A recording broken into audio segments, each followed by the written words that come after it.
Everybody, welcome back to my YouTube channel, Not Much Ordinary. So as you can see, you can't see my face today, and there's a reason for this. I wrote a blog post recently on my blog, notmuchordinary.com, about neuromyelitis optica, which is the health condition I have, commonly known as NMO. And I was talking about different medications that I take to live a fairly normal life, or what I take in a day. So I thought I'd show you, this is like a snapshot of my stuff. And I thought I'd show you very quickly what's in my medicine bag and explain to you what everything's for. Everything here is on prescription from my GP and my neurologist. And the only other thing that's not in the picture is paracetamol, because I usually just buy it from a supermarket or a chemist or anywhere like that. I do have some which was on prescription upstairs, but I don't have it downstairs at the moment. So I'll show you, first of all, is my lovely lemon bag, which was from Primark. It's quite big. Keeps all my medication in, and the reason I liked it is because it's lemons, and I like the print anyway. And it's, like I say, it's quite big, and it just spoke to me a little bit because it's when life hands you lemons, you know, squirt them in people's eyes. So that's my medicine bag, and I have these two lovely things which are too big to put in there. So I have this bottle of a lactulose solution, and this box of Movicol sachets, which I can't open, they're just sachets. So both of these are for constipation, severe constipation. So the lactulose, some people do find they can take this by just that and nothing else on top of it, and some people take the Movicol without the lactulose. From experience and from recommendations of speaking to my GP and an incontinence nurse, or a continence nurse I should say, a few years ago, who was very good, it's recommended you take both of these, which I had in hospital. The lactulose will make your stools easier to pass if you've been really constipated.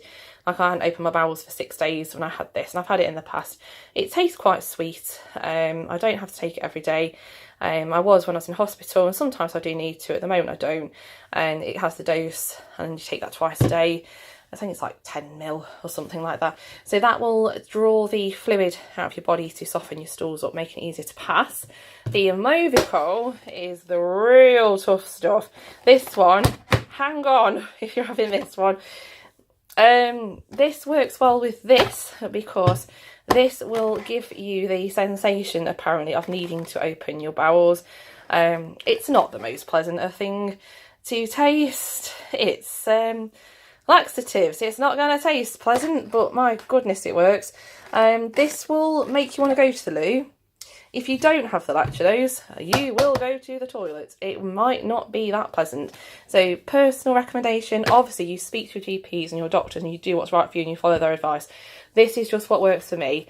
I also drink a lot of water, especially when I'm on laxatives, to help pass it through, and also for your own hydration, so you're not getting dehydrated. Sorry about my tea bags in the background. With the Movicol,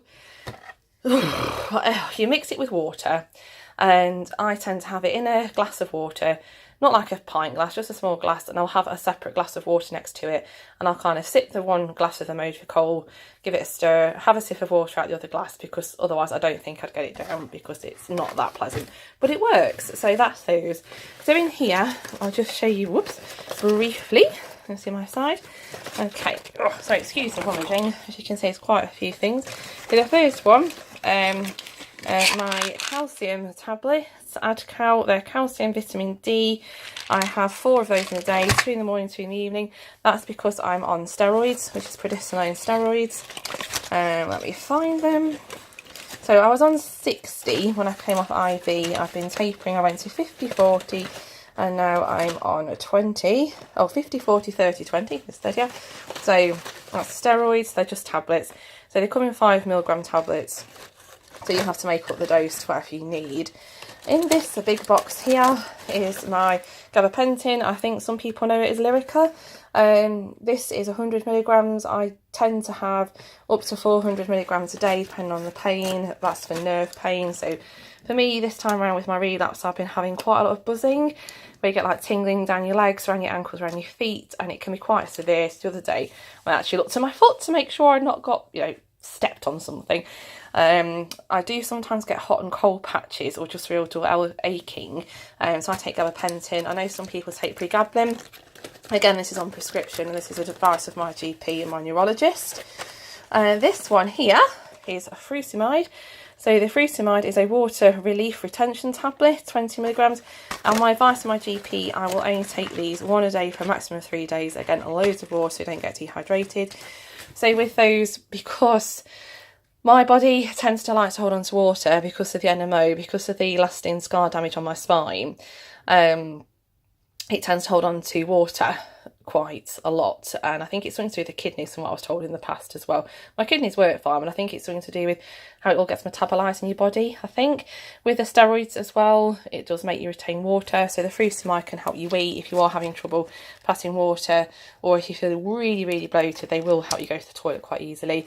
They also work quite well if you're constipated and you're taking these, so you do sometimes live on the toilet, I'm afraid, with NMO, because your body is still trying to adjust to any damage it's had, and also it's getting back used to signals from your brain, and the transverse myelitis attached with the NMO will affect, in some cases, your bladder and your bowels, so these kind of help with those kind of things. So they're not pain relief, they're for bladder and bowels, and again, I don't take the laxatives on the frutamide every day, it's just when needed. I have 3 boxes of thyroxine. I've got one of my boxes upstairs, I've got a strip in here. I have underactive thyroid, I have hypothyroidism. My mum also does, so that's my tablets for that. So that's completely separate to NMO, but I know there's some research to see people with underactive thyroid, is there a link with NMO? So I think they're looking into that at the moment, because I think a few of us do have underactive thyroid. I have blood tests quite regularly. My current dose is 175 micrograms.